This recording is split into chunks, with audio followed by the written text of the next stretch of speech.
Welcome back, Ruma. Thank you, Shahrukh. You're looking really sharp today. One of those days. Right. Awesome. We were talking about relational leadership the last time, Ruma, and we had made this transition from control leadership to relational leadership, and you left us with a working rule that I, we, others are right, but only partially. Yeah. And then you started to construct a very intricate mechanism for us. And to me, it looked like a house with interdependence on the foundation. And we talked a little bit about interdependence. And then you talked about two skills which became the pillars of this house. Mm-hmm. The first one was listening. The next skill, if I can go straight into that next skill this time, Ruma. But before I go into that, is there anything that you want to add or say? You're absolutely spot on. The interdependence as the base or the platform on which we build our house, as you're talking about, on which rests the whole relational stage of leadership or relational stage of life, because, life bleeds into leadership and leadership bleeds into life. We just talked about two pillars, but they are not the only pillars. We talked about listening as one of them. Yes. The second one was inquiry at a level of seeking. Let's hear what you got on that. Yeah, and if I also bring in listening to the rhythm of the relationship, and it's linked closely with inquiry, because as you're listening to the changes and shifts, that's the place from which you inquire, and that's the place where you seek more. Also remember that these are all stages that we practice more of. It's not like a switch that we switch it on and oh, we are suddenly listening to the rhythms. That doesn't happen like that. I remember when I first was introduced to this concept of listening to the emotional field when I did my ORSC training, Organization, Relationship, and Systems Coaching training. And I'm a mechanical engineer. Here I am in this class where the teacher is talking about listen to the emotional field, listen to the emotional field. And I go, if I use some swear words, I was like, what does this mean, listening to the emotional field? Because I have all my life tried to dumb down emotions, be the strong person, be the courageous person, not show emotions at work. And here I am trying to listen to emotional field, not just my emotions, but the emotional field. So it was really a challenge, and that was really difficult. And as we don't normally tend to do, we start using our head first. So that's what I was doing as well, trying to listen with my head. So the more my teacher would say, listen to the emotional field, listen to the emotional field, and the more frustrated I would get because I just would not get it. And that's where constant practice is needed. We talked about intuition, which is not really using the head, but it's actually using the body and what we are feeling. So first step is actually getting in touch with our own emotions and what we're feeling. And the body has an important role to play there. We cannot feel with our mind. Then we evolve or progress to the stage of, okay, now I'm able to name other things that I'm feeling. And what that usually looks like is say your team or team that you're working with, you're sensing a change in the energy patterns. Say, for example, they were probably more energetic earlier and now they seem to be more complacent, or even vice versa. They were more relaxed, but now suddenly they seem more jittery and anxious, or they're moving into a place where there is more blaming. So the energy is shifting.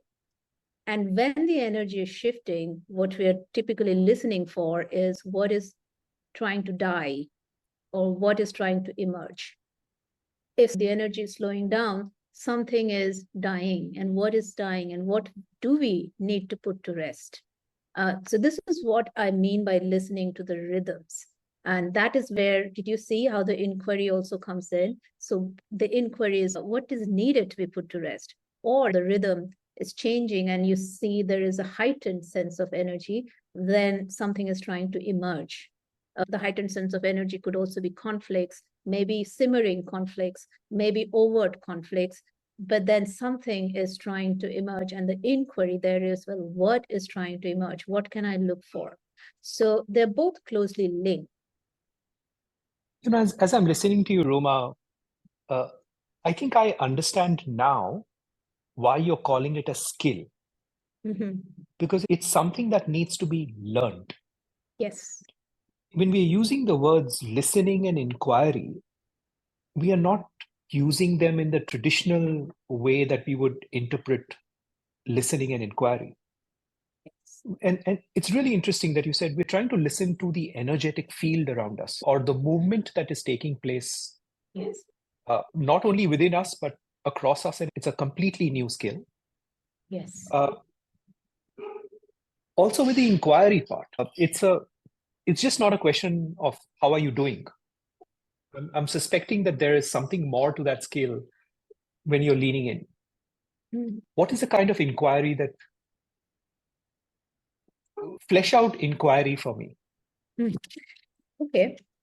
So whenever I do this kind of work with the leadership teams, one thing which is very important, the rule or the law of relationship systems is I, you, we, all of us, we are right only partially. Well, then the thing is how to ground that or bring that more into our understanding is I go a bit extreme. I say, you know what, we know only 2%. Okay. And let's go with this thing that we know only 2%.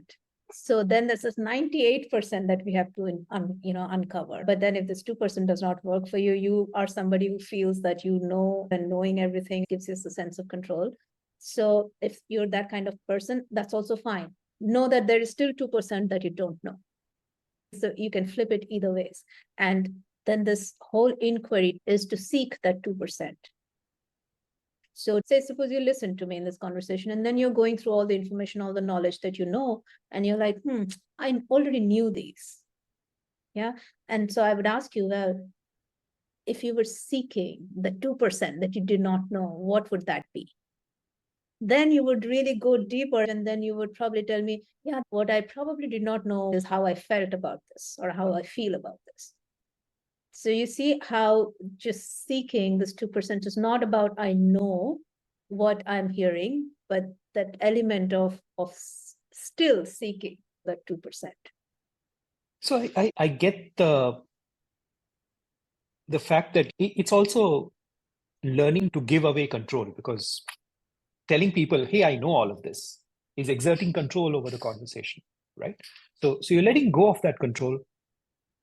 How does any decision get made if you constantly stay in a position of inquiry?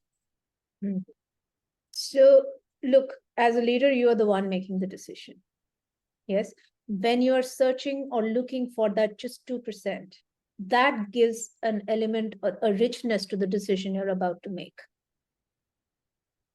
It actually strengthens you. So staying in that place for a little bit longer, not forever, but bringing Got this it. into your practice, into your common way of dealing or common way of leading, staying in that for a little bit longer. And what will happen is if you're listening to the rhythm and you're inquiring from that, it gives you information of what you need to get out of or what is dying.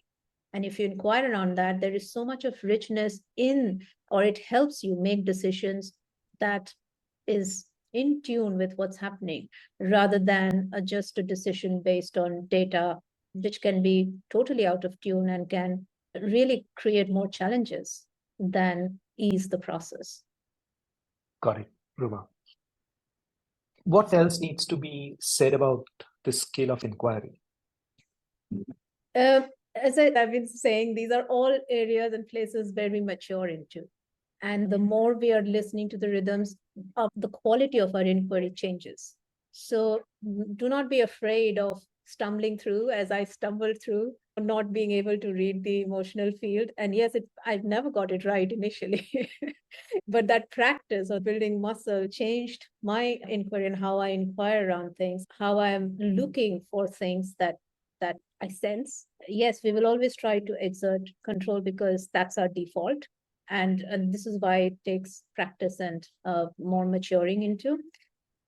On this interdependence platform that we talked about, there is another layer which is around power dynamics and which is relational, because power dynamics come into picture only when we are in relationship with someone or something. So exerting control is part of power dynamics, and I think we need to do a whole separate conversation around power dynamics, whether we call it as power dynamics or whether we call that as politics or power politics, and typically we hear, I don't like engaging in politics. The reality is that power plays is just an essential thing that will exist in relational stage always. So we cannot wish away power dynamics. So the skills that we are talking about, listening to the rhythm and inquiry, actually helps us navigate the power dynamics with more ease. Got it. So Ruma, I think it's worth having a very separate discussion on power dynamics. Before we complete this call, I'd like to make a very clear linkage between listening and how does inquiry play a role with whatever is surfacing? We're all coaches, right? And there is this whole phase where we have gone through how to ask powerful questions. And this is also something that we are training leaders to do, how to ask powerful questions. What are powerful questions in the first place? That is the starting point of building the skill. And as we are growing into this, the inquiry to seek is actually when you are sensing, which is intuition, which is sensing maybe with your body, when you're sensing the emotional field around you, not just your own emotions, and the powerful questions that you ask from that sensing place. Great conversation as always, Ruma. I'm going to pause this discussion at this point in time because you've given us a lot to digest. Right. So thank you very much, Ruma. Thank you, Shahrukh. As usual, it's great talking to you, and you look sharp too. Thank you. I've still not moved out of my white and blue shirts, but thank you. See you later. Bye.